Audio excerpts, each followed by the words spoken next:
Hey guys, today we're going to be making a really yummy dish from the Levant region in the Middle East. So it's basically just stuffed rice, vegetables, and meat into a nice crisp pastry. So first you're going to start off in a pot with some olive oil and some chopped up onions. Let that cook for a little bit and mix it around before adding some salt, 2 teaspoons of that, and then I believe 2 pounds of ground beef. And just smush that around and mix it until it's all cooked with the onion. And then you're going to add some black pepper, some 7 spices seasoning,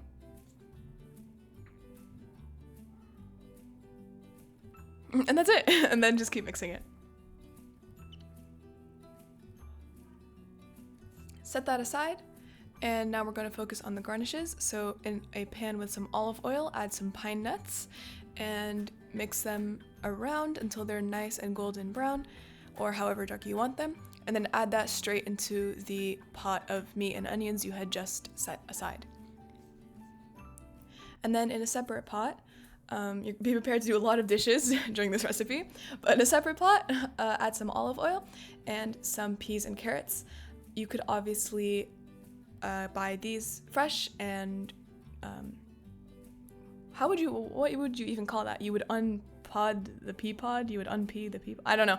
You can get the peas out of the pea pod and cut the carrots yourselves, or you can get it frozen like we do and just defrost. It's a lot less arduous and it's less time consuming. So if you guys are living pretty busy lives, which I'm sure you are, you should give frozen stuff a shot. Tastes the same, especially because you're cooking it anyways.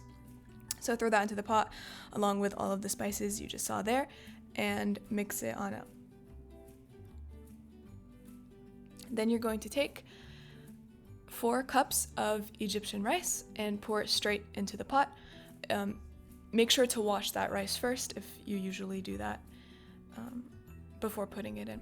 And then you're going to add some boiling hot water until it coats the surface of everything. Not too much, just again, like how you would normally make rice, and not goes worth from the surface, because it's going to expand into this beautifulness and then you're going to cover it up. So you have all of your different parts, and now you're ready to start assembling. So you're going to get your pastry. Again, you could either make this or you can just buy it. Puff pastry, that's what we do. It's a lot faster because the goal of this isn't to make a dessert, it's just to eat this food. So don't worry about it being too fancy or whatever. So we like to use a bowl to determine the size of how much we should be filling. So just cover that sheet, roll it out a bit, cover that sheet on over the bowl, and then start layering your meat, rice, and roasted almonds. By the way, do you guys say almonds or almonds? I don't know if that's a West Coast accent type thing, but I've always said almonds.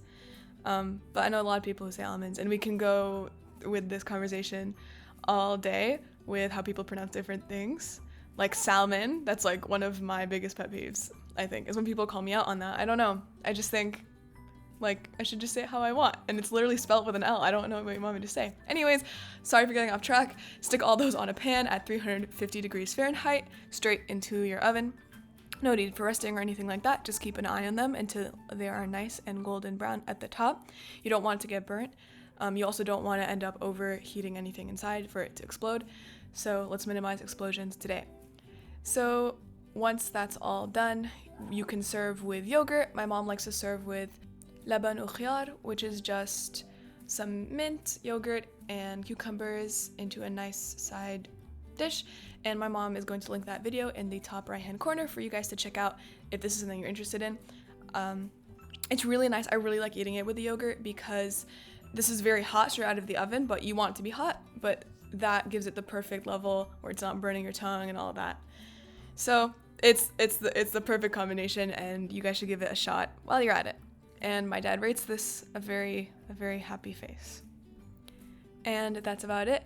We hope you guys enjoy this dish and that it makes a really nice dish for when you have some people over because it looks pretty professional, not gonna lie. But that's it. Happy Oozying. Bye!